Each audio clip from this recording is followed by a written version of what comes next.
بہت سے لوگ بیمار ہیں، انہوں نے دعائے صحت کے لیے کہا ہے، آپ ان لوگوں کے لیے دعائے صحت کر دیں۔ کچھ بچے بیمار ہیں، کچھ بزرگ بیمار ہیں، کچھ لوگ بیمار ہیں، آپ ان سب کے لیے جو بیمار ہیں دعا کیجئے کہ بطفیل بیمار کربلا اللہ انہیں شفا عطا فرمائے۔ ایک گزارش میری اور ہے، اور وہ بھی بہرحال کچھ لوگوں کی فرمائش بھی ہے اور گزارش میری طرف سے بھی ہے کہ دیکھیں میرے پاس اب وقت بہت کم ہے، صرف 4 راتیں ہیں اور مجھے بہت اپنا مضمون سمیٹنا ہے، اور وقت ظاہر ہے کہ کم ہے، لیمیٹڈ ٹائم ہے۔ میں ان حضرات سے جو نعرہ حیدری لگاتے ہیں یا نعرہ صلوات بلند کرتے ہیں ان سے یہ گزارش کروں گا کہ الگ الگ اپنا نعرہ لگانے کے بجائے سب لوگ ایک ساتھ نعرہ لگا لیا کیجئے، تاکہ اس کے اندر جو ہے وہ وقت زیادہ نہ صرف ہو۔ اس لیے کہ نعرہ حیدری ہماری جان ہے، ایمان ہے، سب کچھ ہے، مگر یہ کہ ظاہر ہے کہ جو انڈیویجول نعرے اگر لگیں تو اس کے اندر بہت وقت صرف ہوتا ہے۔ لہذا میری گزارش ہے کہ جتنے حضرات کو نعرہ لگانا ہو سب ایک ساتھ مل کے نعرہ لگا لیں تو اس میں شان بھی زیادہ رہے گی۔ فاتحہ۔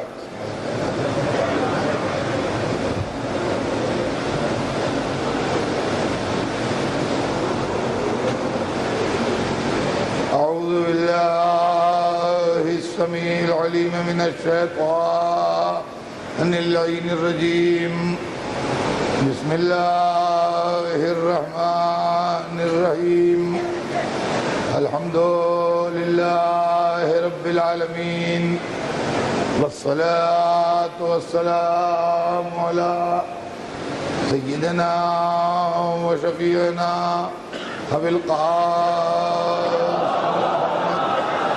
وآلہ الطیبین الطاہرین المعصومین، ولعنۃ اللہ علی اعدائہم اجمعین من یومنا ھذا الی یوم الدین۔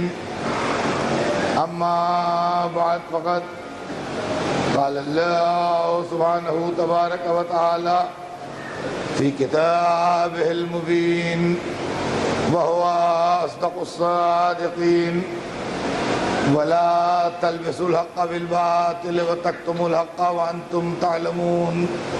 صلوات بھیجنے محمد۔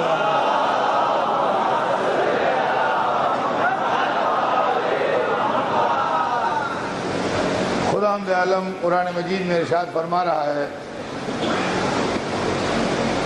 کہ اور حق کو باطل سے نہ ملاؤ اور حق کو نہ چھپاؤ جبکہ تم جانتے ہو، سب کچھ سمجھتے ہو۔ سلسلہ بیان ذہن عالی میں ہوگا،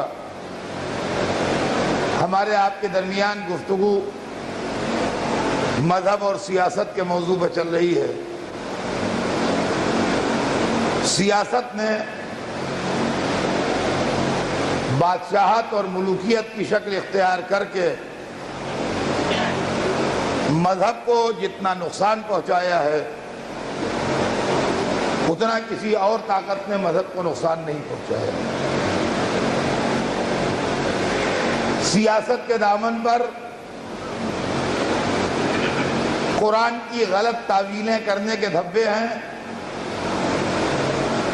سیاست کے دامن پر ظلم اور ناانصافی کے داغ ہیں، سیاست کے دامن پر اماموں اور معصوموں کے خون کے داغ ہیں،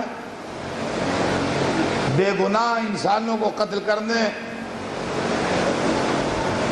اور خلق خدا کو ستانے اور اللہ کی زمین پر فساد برپا کرنے کے دھبے سیاست کے دامن پر ہیں۔ اور سیاست نے بڑی ہوشیاری کے ساتھ اپنے دامن کے تمام دھبے اسلام کے دامن پر ٹرانسفر کیے ہیں، اور آج جو لوگوں کو مذہب سے شکایت ہے، آج جو اسلام کے خلاف پروپیگنڈے ہوتے ہیں، آج جو اسلام کے تعلق سے باتیں پوچھی جاتی ہیں وہ سب وہی ہیں جو سیاست کے بازیگروں کا نتیجہ ہے، ورنہ مذہب کا ان تمام معاملات سے دور دور کوئی تعلق ہی نہیں۔ اللہ نے قرآن میں صاف لفظوں میں کہہ دیا کہ اللہ ظلم کو ناپسند کرتا ہے۔ قرآن مجید میں جتنی طاقت سے ظلم کی مذمت ہے، آپ قرآن اٹھا کے پڑھیے اور قرآن کی اسٹڈی کیجئے تو آپ کو اندازہ ہوگا کہ قرآن سب سے زیادہ جس چیز سے برہم ہے وہ یا شرک ہے یا ظلم ہے۔ مزاج قرآنی سب سے زیادہ جس سے برہم ہے وہ یا شرک سے برہم ہے یا ظلم سے برہم ہے۔ قرآن مجید میں ظالموں کا انجام بتایا گیا ہے۔ وَسَيَعْلَمُ الَّذِينَ ظَلَمُوا أَيَّ مُنْقَلِبٍ يَنْقَلِبُونَ، ان قریب ظالموں کو معلوم ہو جائے گا کہ وہ کس کروٹ پلٹائے جاتے ہیں۔ قرآن مجید نے اپنے پڑھنے والوں اور اپنے ماننے والوں کو انسٹرکشنز دیے ہیں کہ لا ترکنوا الی الذین ظلموا فتمسکم النار، دیکھو تمہارا ہلکا سا جھکاؤ بھی ان لوگوں کی طرف نہ ہو جنہوں نے ظلم کیا۔ آیت کا ترجمہ سنیے، ورنہ میں آیت پڑھ رہا ہوں، جس سے دل چاہے ترجمہ کرا لیجئے۔ لا ترکنوا الی الذین ظلموا، تمہارا ہلکا سا جھکاؤ بھی، ہلکا سا جھکاؤ، زیادہ نہیں، ہلکا سا جھکاؤ بھی ان لوگوں کی طرف نہ ہو جنہوں نے ظلم کیے ہیں، ورنہ کیا ہوگا؟ اگر ایسا ہوگا تو کیا ہوگا؟ آپ سنیے قرآن کیا کہتا ہے، فَتَمَسَّكُمُ النَّارُ، اگر تمہارا ہلکا سا جھکاؤ بھی ظالموں کی طرف ہوا تو جہنم تمہیں کھینچ لے گا۔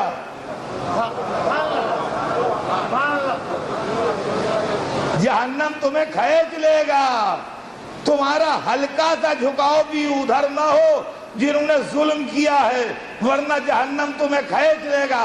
قرآن مجید کی یہ آفاقی آواز 1400 برس سے گونج رہی ہے کہ تمہارا ہلکا سا جھکاؤ بھی ادھر نہ ہو جن لوگوں نے ظلم کیا ہے، ورنہ جہنم تمہیں کھینچ لے گا۔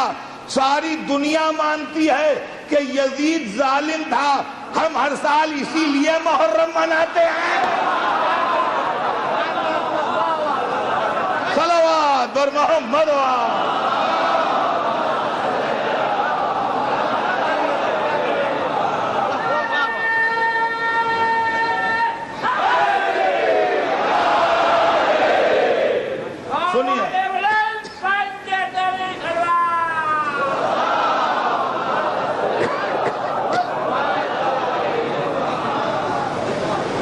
یہ بھی سن لیجئے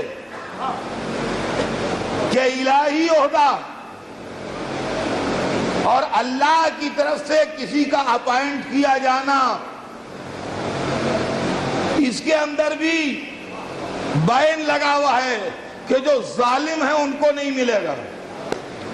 چنانچہ جب جناب ابراہیم نے امتحان دیا اور قرآن میں اس کا تذکرہ ہوا کہ وَإِذِ ابْتَلَىٰ إِبْرَاهِيمَ رَبُّهُ بِكَلِمَاتٍ فَأَتَمَّهُنَّ قَالَ إِنِّي جَاعِلُكَ لِلنَّاسِ إِمَامًا قَالَ وَمِن ذُرِّيَّتِي قَالَ لَا يَنَالُ عَهْدِ الظَّالِمِينَ۔ ترجمہ سنیے، میرے حبیب اس وقت کو یاد کیجئے جب اللہ نے ابراہیم کو چند کلمات کے ذریعے مبتلا امتحان کیا اور جناب ابراہیم نے اس امتحان کو پورا کر دکھایا، یعنی وہ اپنے امتحان میں کامیاب ہو گئے، تو اللہ نے ارشاد فرمایا کہ ہم نے تم کو انسانوں کا امام بنا دیا۔ جناب ابراہیم سے اللہ نے فرمایا کہ ہم نے تم کو انسانوں کا امام بنا دیا، تو جناب ابراہیم اللہ سے عرض کرتے ہیں قَالَ وَمِن ذُرِّيَّتِي، جناب ابراہیم نے پوچھا کہ پالنے والے میری ذریت یعنی میری نسل میں آنے والے میرے لوگ بات کے، قَالَ لَا يَنَالُ عَهْدِ الظَّالِمِينَ، تو اللہ نے فرمایا کہ ہمارا عہدہ کبھی ظالموں کو نہیں ملے گا۔ عزیزان گرامی، اس آیت کی روشنی میں فلسفہ اسلام سمجھیے کہ مذہبی لیڈر، اللہ کی طرف سے بنایا ہوا مذہبی لیڈر کبھی ظالم نہیں ہوگا۔ جو خدا کی طرف سے، جو اپائنٹڈ بائی گاڈ ہو، جو اللہ کی طرف سے منتخب ہو، قرآن کہتا ہے کبھی ظالم نہیں ہوگا۔ لہذا جس کے دامن پر ظلم کا دھبا ملے، سمجھیے اس کو خدا نے نہیں بنایا ہے پبلک۔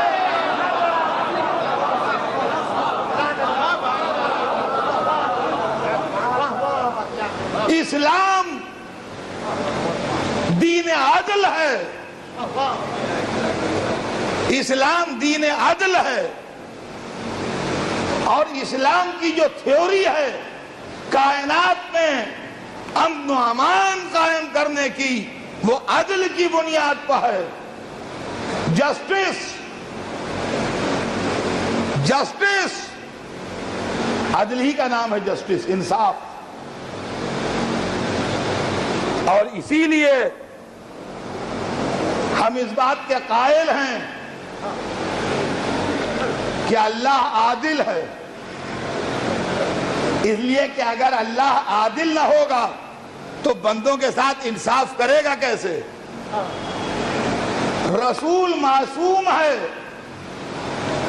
اس لیے کہ اگر رسول معصوم نہ ہوگا تو انصاف کے تقاضے پورے کیسے ہوں گے؟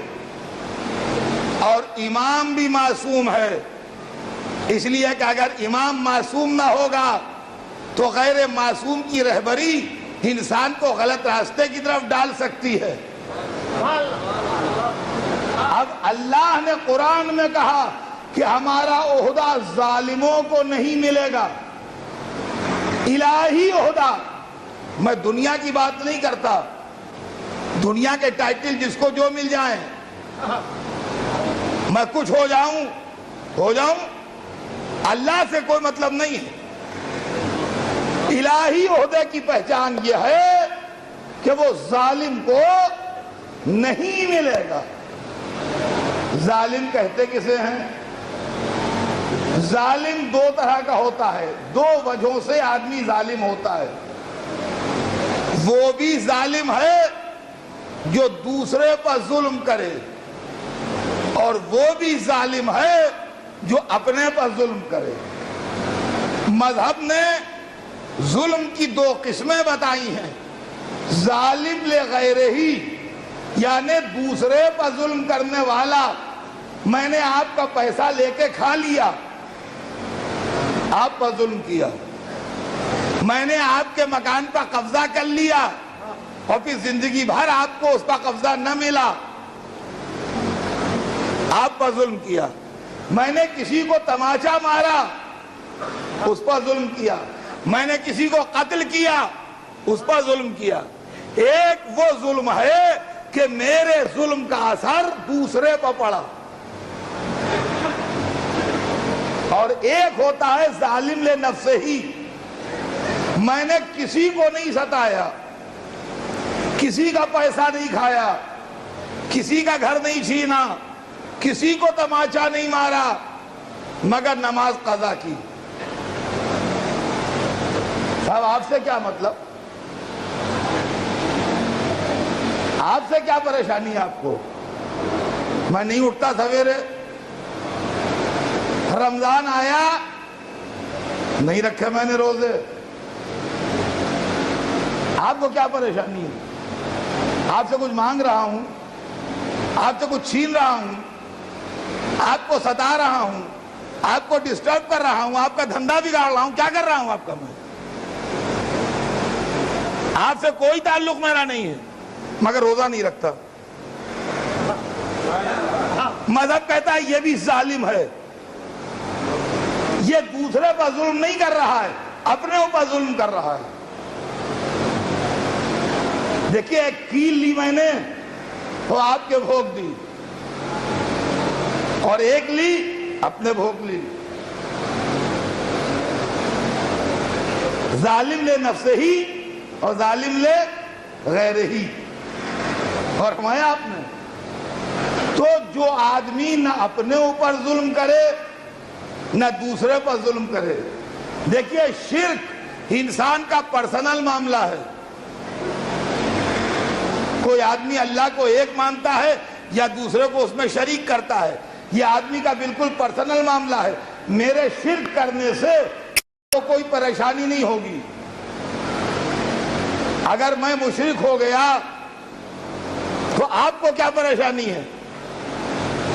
آپ کی پراپرٹی کو، آپ کے کاروبار کو، آپ کے نام کو، آپ کی شہرت کو، آپ کے معاملات کو کیا نقصان پہنچایا میں نے؟ ایک پڑوسی کی حیثیت سے اچھی طرح ملتا ہوں آپ سے. لیکن قرآن کہتا ہے وَإِذْ قَالَ لُقْمَانَ لِابْنِهِ وَهُوَ يَعِظُهُ يَا بُنَيَّ لَا تُشْرِكْ بِاللَّهِ إِنَّ الشِّرْكَ لَظُلْمٌ عَظِيمٌ. میرے حبیب یاد کیجئے اس وقت کو جب لقمان اپنے بیٹے کو واعظ کر رہے تھے اور انہوں نے کہا بیٹا دیکھو شرک نہ کرنا، شرک ظلم عظیم ہے، شرک ظلم عظیم ہے. اب یہ بھی ذہن میں رہے کہ شرک ظلم عظیم ہے. قرآن کہہ رہا ہے شرک ظلم عظیم ہے. جن جن دامنوں پر ظلم عظیم کے دھبے ہو الہی عہدے سے محروم رہیں گے. غور کیا آپ نے؟ تو اسلام جسٹس کا مذہب ہے، اسلام انصاف کا مذہب ہے. اور دنیا میں اس کو بڑی توجہ سنیے گا، دنیا میں جہاں جہاں بھی بے چینی ہے اور ڈسٹربنس ہے وہ اس لیے ہے کہ انصاف کے دامن پر شکن ہے. دیکھیے انسان کو اگر یہ احساس ہو جائے کہ اس کا حق اس کو مل رہا ہے تو کبھی بے چین نہیں ہوتا. جب آدمی کو یہ فیلنگ ہو کہ اس کا حق اس کو نہیں مل رہا ہے تو ہمیشہ بے چین ہوتا ہے. اور جب بے چین ہوتا ہے تو دنیا میں فساد اور ہنگامے پیدا کرتا ہے، دنیا میں بے چینی پیدا کرتا ہے. جب چاہیں آپ اس کا تجربہ کر کے دیکھ لیں. آپ مجلس کیجئے، لوگوں کو بلائیے، اس کے بعد حصہ بانٹیے. ایک چھوٹی سی جلیبی، اتنی چھوٹی ایک، جب لوگ نکلنے لگے ایک ایک جلیبی دینا شروع کیجئے. ایک، ہر آدمی کو ایک جلیبی. مذہب بدل دوں اگر کوئی اعتراض کرے کہ یہ حصہ کم ہے.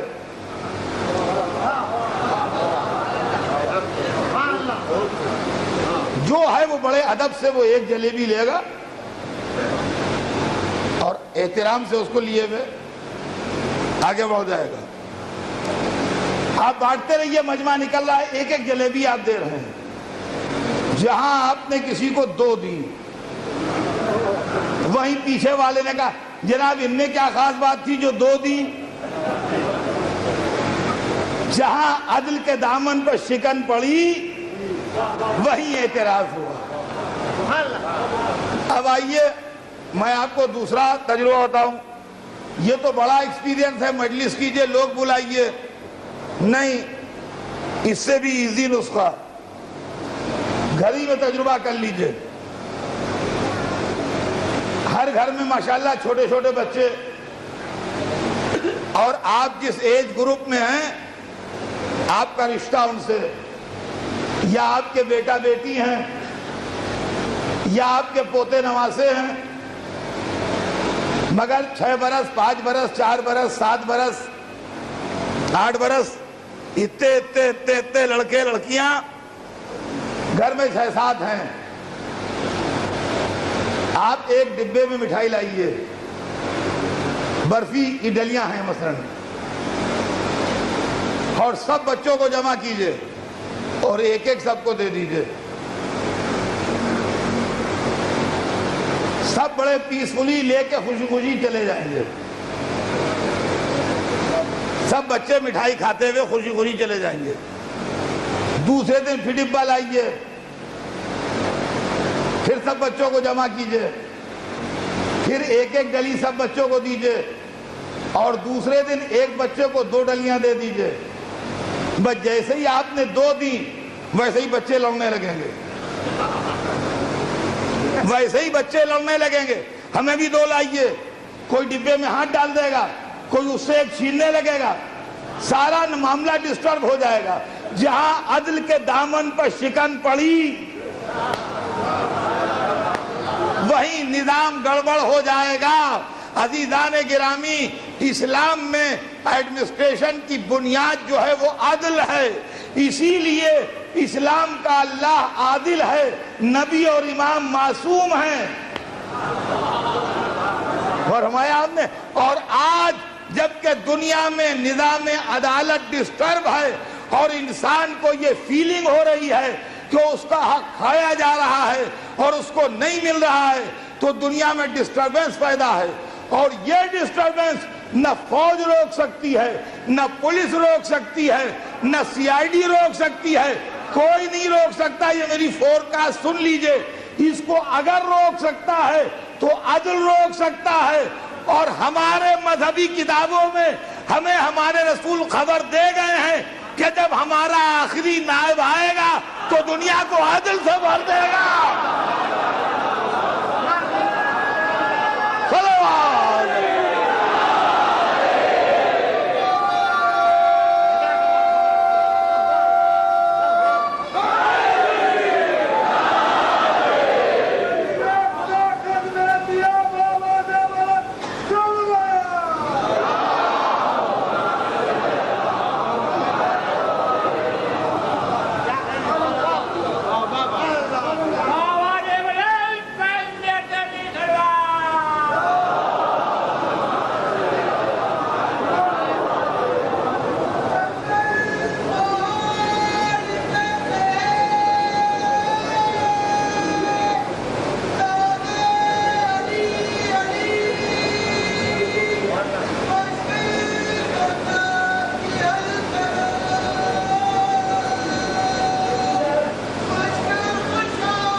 اچھا حضور, تو اب یہ عدل کا معاملہ ہے, اور بادشاہت اور سیاست جو ہے اس کا دور دور عدل سے تعلق نہیں.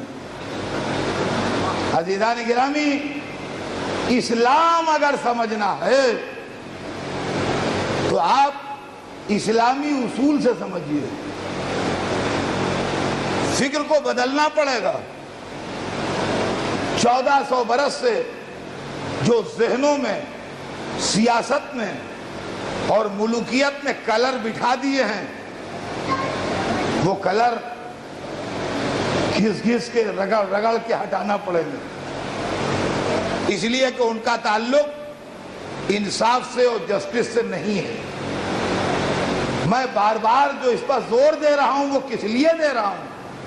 وہ اس لیے دے رہا ہوں کہ دیکھیے مجھے کس بات پر اعتراض ہے وہ سن لیجئے اچھی طرح, اور جہاں جہاں میری آواز جا رہی ہے ہر آدمی سن لے. کوئی کیا کماتا ہے مجھے اس سے بحث نہیں, کسی کو کیا عہدہ ملتا ہے مجھے اس سے بحث نہیں, کون بادشاہ ہو گیا, کون وزیر ہو گیا, کون گورنر ہو گیا, کس کو دولت مل گئی, کس کو پراپرٹی مل گئی, دنیا میں سب ہوتا ہے. میں جانتا ہوں دنیا میں سب ہوتا ہے. مجھے صرف اس بات پر اعتراض ہے کہ آپ گڑبڑ بھی کیجئے اور اپنی گڑبڑ کا جسٹیفیکیشن مذہب سے بھی دلوائیے. دیکھیے یہ نہیں ہونے دوں گا, یہ نہیں ہو سکتا کہ صاحب میں غلطی بھی کروں. آدمی کو اللہ نے آزاد چھوڑا ہے. قرآن میں ہے کہ اِنَّا هَدَيْنَاهُ السَّبِيلَ اِمَّا شَاكِرًا وَإِمَّا كَفُورًا. ہم نے راستہ دکھا دیا. اللہ کا جو کام تھا وہ اس نے کر دیا, راستہ آدمی کو بتا دیا. اِمَّا شَاكِرًا وَإِمَّا كَفُورًا. جس کا دل چاہے شکرانے نعمت کرے, جس کا دل چاہے انکار کر دے. راستہ دکھا دیا اللہ نے، اب آپ صحیح راستے پہ جائیے، غلط راستے پہ جائیے، آپ کا فیل ہے۔ ہمیں یہ بالکل نہیں کہنا ہے کہ نہیں ادھر ہی آئیے، نہیں، جہاں آپ کا دل چاہے جائیے، جہاں آپ کا دل چاہے جائیے، بالکل ہمیں اس میں انٹرسٹ نہیں ہے کہ حسین ہی کی طرف آئیے، نہیں، بسم اللہ شوق سے یزید کی طرف جائیے، آپ کو وہ اچھا لگتا ہے جائیے، لیکن اعتراض اس پر ہے کہ آپ کا یہ وہ اسلامی رہبر ہے، یہ بات اتنی سی ہے بس۔ آپ جائیے کہ یہ وہاں کھانا بہت عمدہ ملتا ہے، ہم جا رہے ہیں، پیسہ ملنے کی امید ہے، ہم جا رہے ہیں، پراپرٹی ملنے کی امید ہے، ہم جا رہے ہیں، جائیے جائیے، ہمیں کوئی اعتراض نہیں، جو آپ کی سمجھ میں آئے کیجئے، لیکن آپ یہ کہیے کہ نہیں مذہبی حق بھی ادھری ہے، اس پر اعتراض۔ یہ جھگڑا جو ہے وہ اس بات کا ہے کہ آدمی مذہبی دعویٰ نہ کرے اور مذہب کو انوالو نہ کرے۔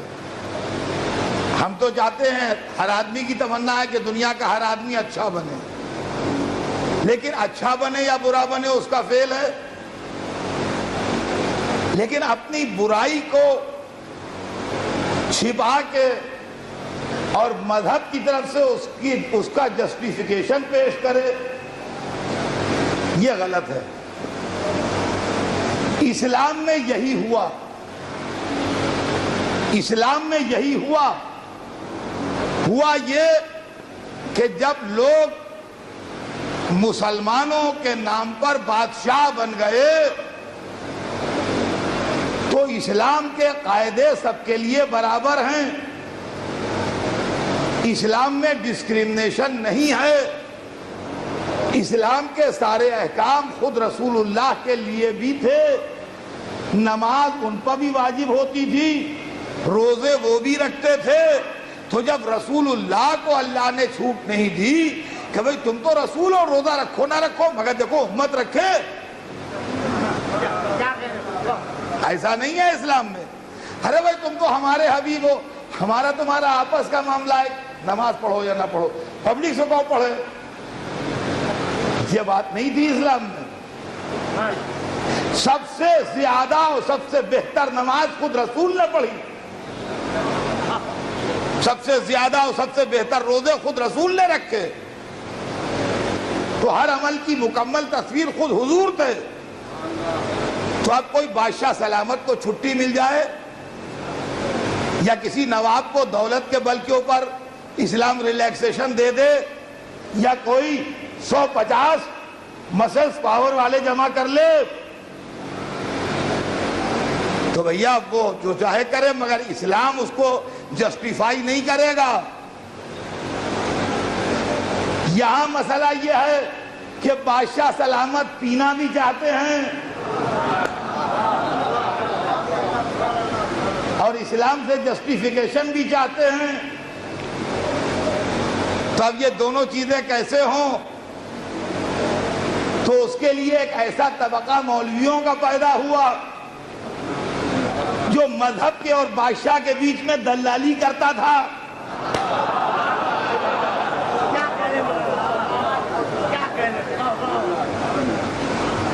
جو مذہب کے اور بادشاہ کے بیچ میں دلالی کرتا تھا، جو ان کی سمجھ میں آتا تھا وہ کرتے تھے، یہ اس کا جسٹیفیکیشن دیتے تھے۔ اس طریقے سے مذہب برباد ہوا، اس طریقے سے مذہب برباد ہوا۔ ایسے ملا خریدے جاتے ہیں، ایسے لوگ خریدے جاتے ہیں جن کا دیکھنے میں چہرہ، مہرہ، لباس، صورت، شکل سب ہوتی ہے بالکل مذہبی لوگوں کی، اندر سے خاک اڑ رہی ہوتی ہے۔ وہ مذہب بیچتے ہیں۔ یہ وہی لوگ ہیں کہ کبھی یہودیوں میں ہوئے تو ان کو قرآن نے کہا، نصرانیوں میں ہوئے تو ان کو قرآن نے کہا، تو اگر مسلمانوں میں پیدا ہو جائیں تو قرآن کیسے چھوڑ دے؟ یہ مولوی کون ہیں؟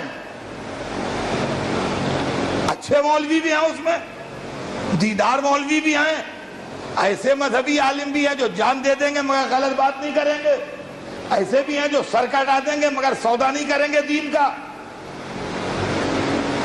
اور ایسے بھی ہیں جو 4 پیسوں پر دین بیچ لیں گے. تو اب پہچان کیسے ہو؟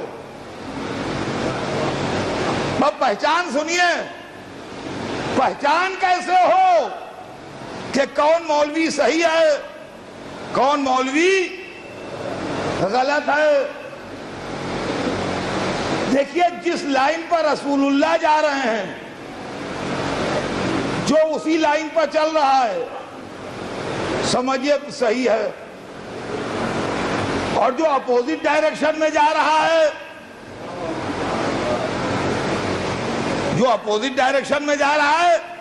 سمجھ لیجئے غلط ہے. بالکل سمپل فارمولہ ہے، آسانی سے ہر ایک کی سمجھ میں آ رہا ہے. رسول مان لو ایسٹ سے ویسٹ جا رہے ہیں تو جو ایسٹ سے ویسٹ جا رہا ہے وہ صحیح جا رہا ہے، اس کے پیچھے بھی چل رہا ہے، اور جو ویسٹ سے ایسٹ جا رہا ہے سمجھ لیجئے غلط جا رہا ہے. تو رسول نے ساری زندگی کیا کیا؟ رسول نے ساری زندگی یہ کیا کہ کافروں کو مسلمان بنایا. پوری زندگی حضور کی اس میں گزری کہ یہ مسلمان ہو گئے، وہ مسلمان ہو گئے، وہ مسلمان ہو گئے، وہ مسلمان ہو گئے. رسول کی زندگی اس طرح گزری کہ لوگ مسلمان ہوتے رہے، یہاں تک کہ قرآن نے کہہ دیا یدخلون فی دین اللہ افواجا، لوگ فوج در فوج دین خدا میں داخل ہو رہے ہیں. معلوم ہے رسول کا مشن یہ ہے کہ غیر کو اپنا بناؤ. دن بھر رسول کہیں بیٹھے تو کئی 100 آدمی جو غیر تھے وہ اپنے بن گئے. وہ مولوی جو اپوزٹ ڈائریکشن میں جا رہے ہیں ان کا کام یہ ہوتا ہے کہ صبح سے شام تک مسلمانوں کو کافر بناتے رہتے ہیں. یہ کافر، وہ کافر، چلو آپ بھیج دیں محمد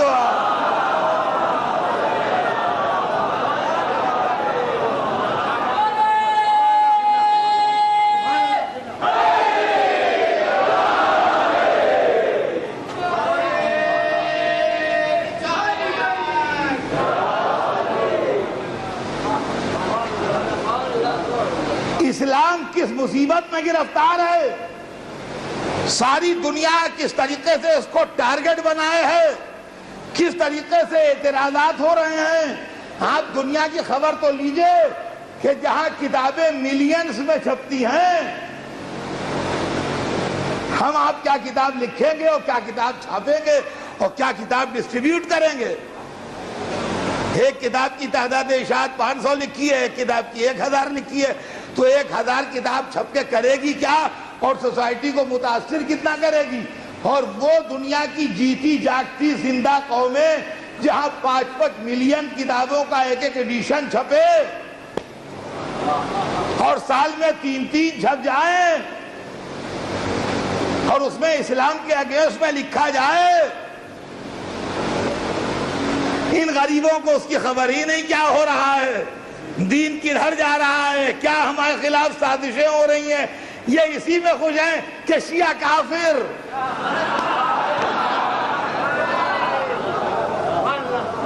اچھا ہم اس کا برا بھی نہیں مانتے اور نہ برا ماننا چاہیے، اس لیے کہ کافر کے معنی ہے، کافر کوئی ولگر لفظ نہیں ہے، کوئی برا لفظ نہیں ہے. کافر یہ عربی لفظ ہے، ہندوستانی اس کو برا سمجھتے ہیں. کافر کو عربی ڈکشنری میں جا کے دیکھیے، کافر مانے انکار کرنے والا، ڈینائی کرنے والا.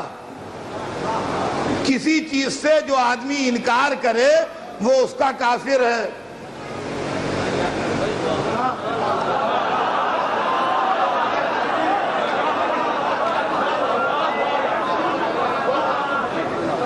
کافر کوئی ولگر لفظ نہیں ہے، کافر پارلیمنٹری لفظ ہے. یہ بھی ایک بڑی مس انڈرسٹینڈنگ ہے ہندوستان میں، خاص طور سے امنگ نان مسلمز. یہ بڑی غلط فہمی ہے کہ آپ تو ہمیں کافر کہتے ہیں، آپ کے خیال میں تو ہم کافر ہیں. اکثر ہمارے دوستوں نے کہا کہ آپ لوگ تو ہمیں کافر کہتے ہیں. اے بھیا تو کافر عربی زبان کا لفظ ہے، اس لیے آپ کو نہیں سمجھ میں آ رہا ہے. قرآن پاک میں مومنوں کو کافر کہا گیا ہے. وَمَن يَكْفُرْ بِالطَّاغُوتِ وَيُؤْمِنْ بِاللَّهِ، جو طاغوت سے کفر کرے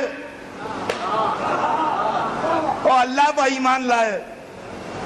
قرآن مجید میں ایک جگہ حضرت موسیٰ اور فرعون کی گفتگو ہے، میں آیت نکال کے دکھا سکتا ہوں۔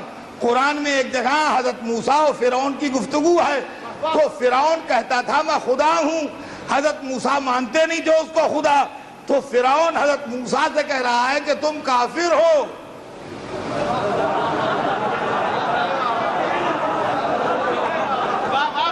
فرعون حضرت موسیٰ سے کہہ رہا ہے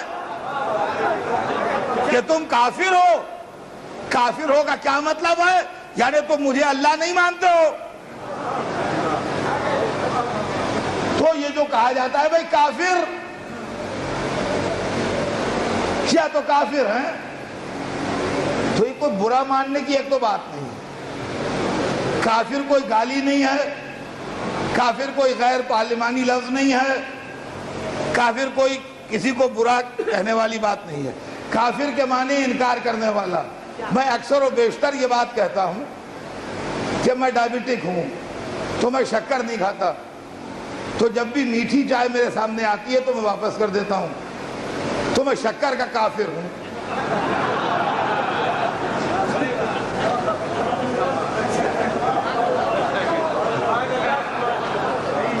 میں میٹھی چائے کا کافر ہوں، تو اس میں بگڑنے کی کون سی بات ہے بھائی؟ اب جو لوگ ہم سے کہتے ہیں تو ہماری قوم کے لڑکے بھڑکتے ہیں کہ وہ شیعہ کافر ہیں، بالکل صحیح کہتے ہیں، کن معنوں میں کہتے ہیں یہ تو پوچھئے۔ یعنی بعد رسول جو حکومت کا نظام قائم ہوا ہم اس سے انکار کرتے ہیں۔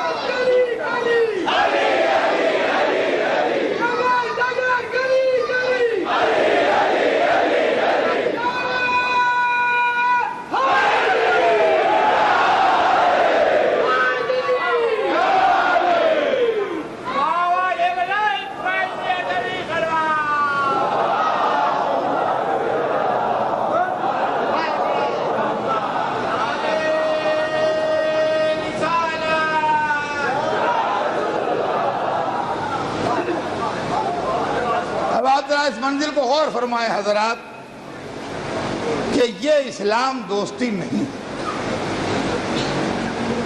چاہیے یہ ہے کہ اسلام کی صحیح جو تصویر ہے وہ دنیا کے سامنے پیش کی جائے کہ اسلام کیا چاہتا ہے۔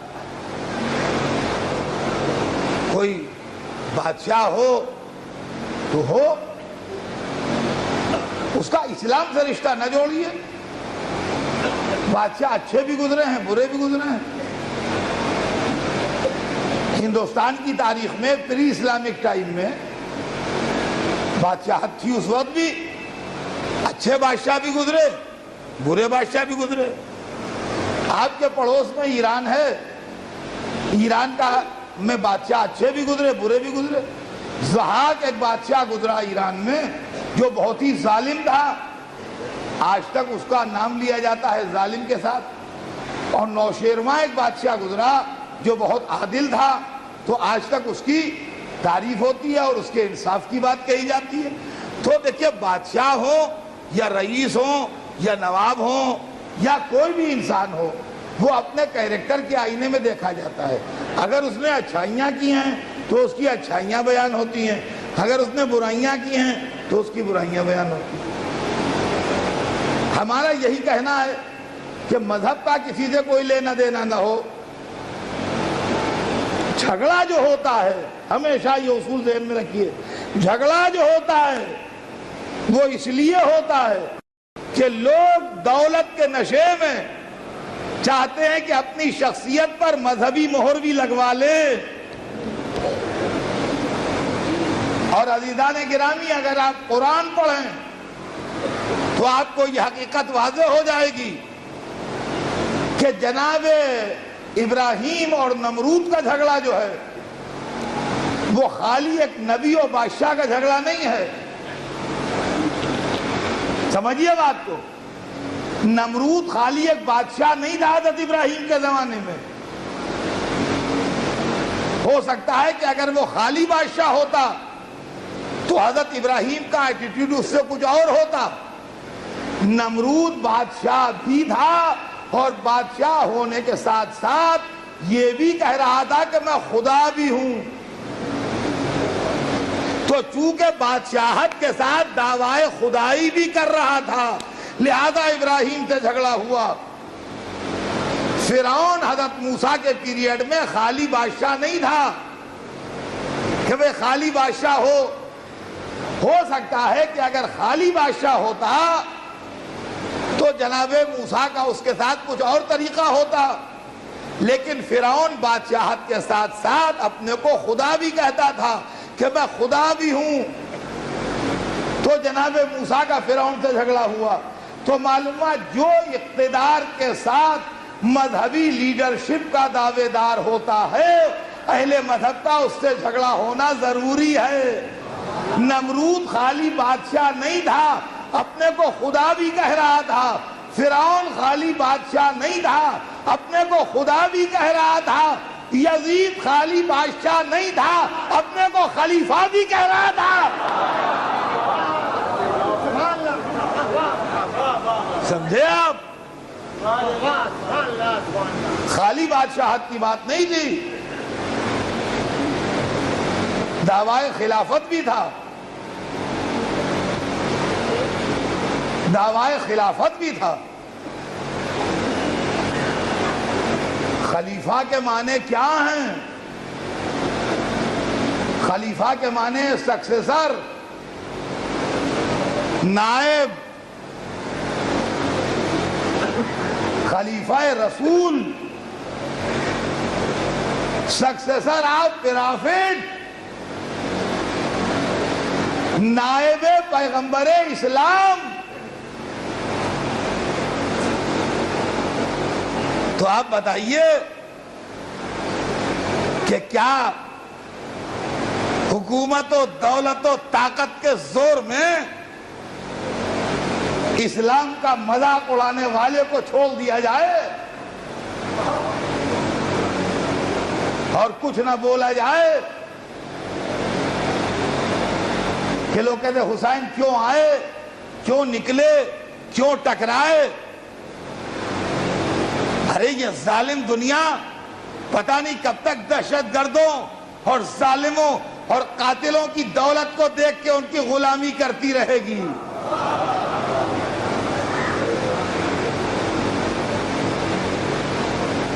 سب سے بڑا بت دولت کا بت ہے جس کے آگے ہر ایک سجدہ کرتا ہے. اور فرمایا آپ نے اقتدار کا بت ہے جو ہر ایک کا ایمان خرید لیتا ہے. آج تک 1400 برس ہو گئے ہیں کربلا کا اتنا سمپل واقعہ ہے مسلمانوں کی سمجھ میں آیا ہے. اور آج تک آپ کو دور جانے کی ضرورت نہیں ہے. اسی بمبئی میں ایسے لوگ مل جائیں گے جو ظالموں کے حمایتی ہوں گے اور قاتلوں کی تعریف کرتے ملیں گے. لیکن غور طلب بات یہ ہے کہ حسین نے سب کے چہرے سے نقابیں اتار لی. اور اگر کربلا کی دوپہر میں یہ لڑائی نہ ہوتی، مدینے میں خاموشی سے حسین شہید ہو جاتے یا مکے کی حج کی بھیڑ میں شہید ہو جاتے تو یہ ایڈوانٹیج مذہب کو نہ ملتا.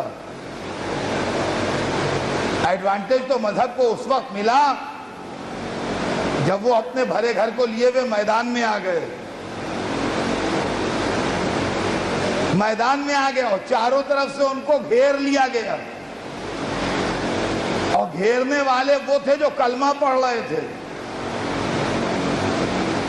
اب آپ مجھے سوچ کے بتائیے آج نہ بتا پائیے تو کل بتائیے، کل نہ بتائیے تو پرسوں بتائیے کہ یہ جو کلمہ پڑھ رہے تھے ان کے کلمے کی اسلام میں قیمت کیا ہے؟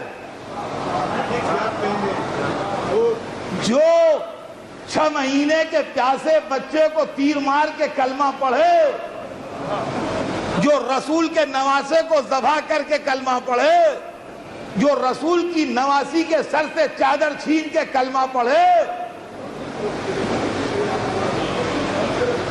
کیا اس کے بعد بھی وہ مسلمان ہے؟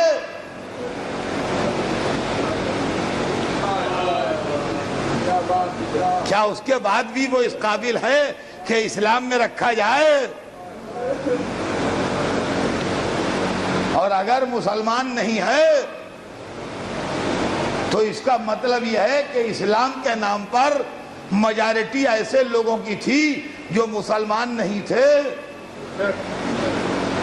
تو کیا ضرورت نہیں تھی کہ ایسے لوگوں کو ایکسپوز کیا جائے تاکہ اصلی اسلام بچ جائے؟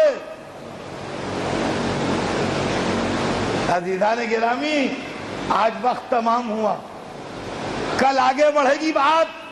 اب تو ہم آپ آ گئے ہیں بالکل پتے کی بات کے اوپر، اور بات سامنے آئے گی اور واضح ہوگی۔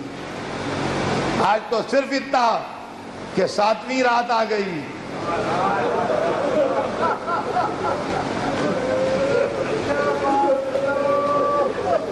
اب یہ رونق خالی 3 راتوں اور ہے۔ سیدہ کا لال رخصت ہونے والا ہے۔ کل سویرے سے جب پانی پیجے گا تو حسین پر سلام ضرور کیجیے گا۔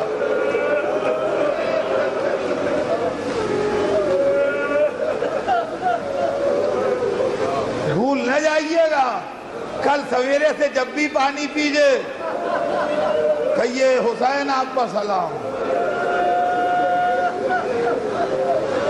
اس لیے کہ جب حسین رخصت ہو رہے تھے تو سید سجاد سے کہا بیٹا جب شام سے جانا میرے دوستوں کو میرا سلام کہہ دینا، کہنا جب پانی پینا میری پیاس یاد کر لینا۔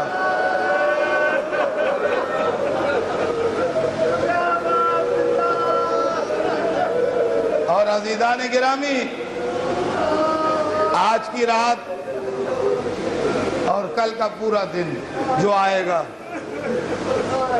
ہمارا رواج یہ ہے کہ ہم شہزادی فاطمہ زہرا کو ان کے یتیم پوتے کا پرسہ دیتے ہیں۔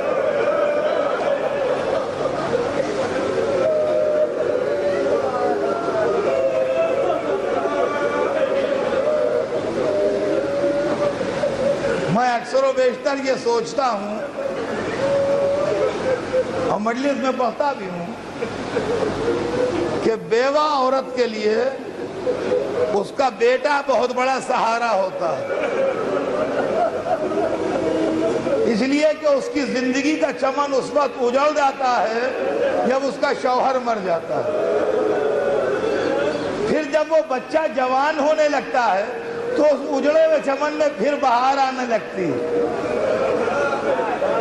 کہ اب یہ جوان ہوگا، اب اس کا گھر آباد ہوگا، اب ہمارے گھر میں رونق بڑھے گی، اب اجڑے ہوئے چمن میں پھر سے بہار آئے گی۔ کیوں بی بی ام فروا تمہارا چمن دوبارہ لٹ گیا؟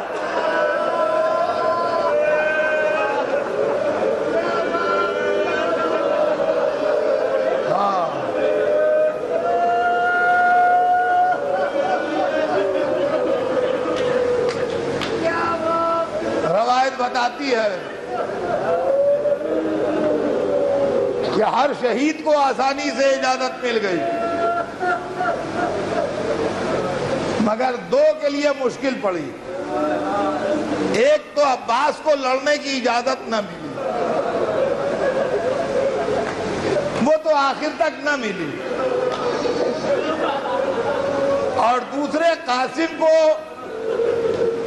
بہت دیر میں اجازت میدان ملی۔ روایت بتاتی ہے کہ جب باپ کی تحریر چچا کے سامنے پیش کی تو حسین قاسم کو گلے لگا کے بہت روئے.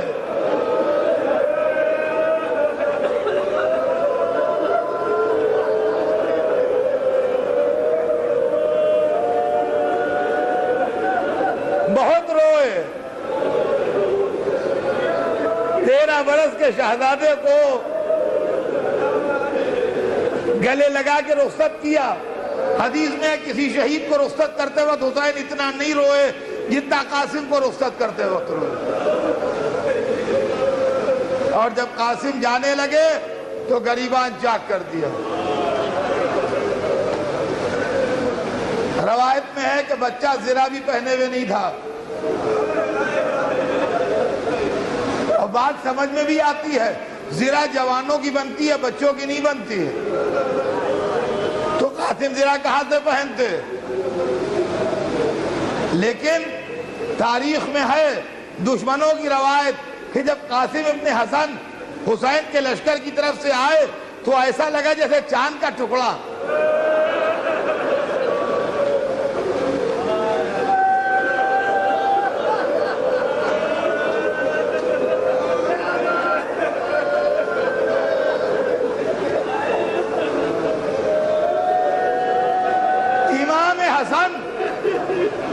اپنے زمانے میں عرب کے سب سے خوبصورت آدمی تھے.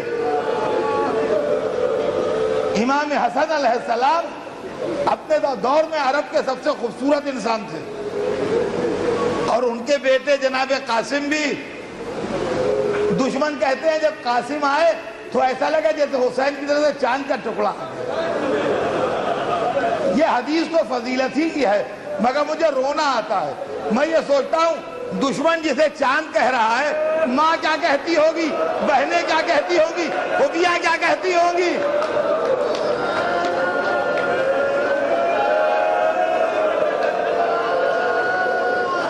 آئے وہ ماں جس کا چاند ڈوب گیا.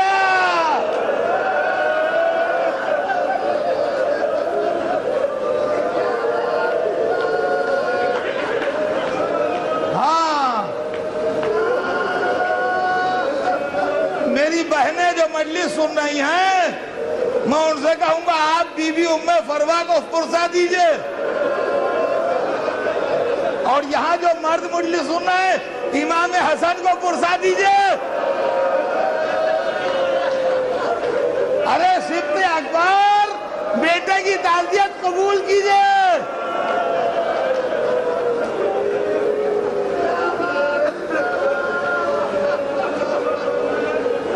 قاسم 13 برس کے اس طاقت سے لڑ رہے تھے کہ دشمن کے لشکر کے ٹکڑے اڑائے دے رہے تھے, تلوار چلا رہے تھے.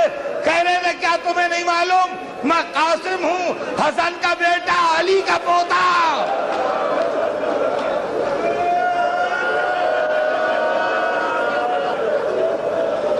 لشکر تہو بالا تھا, ایک دفعہ پہلو پر نیزہ لگا, گھوڑے سے دوڑا کے گرے, آواز یا اماں, اے چچا, اے چچا.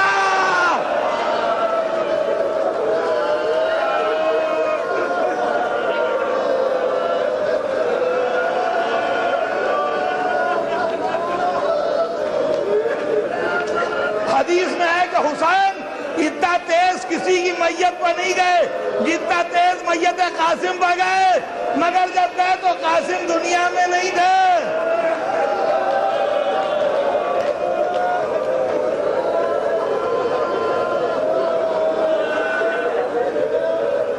بس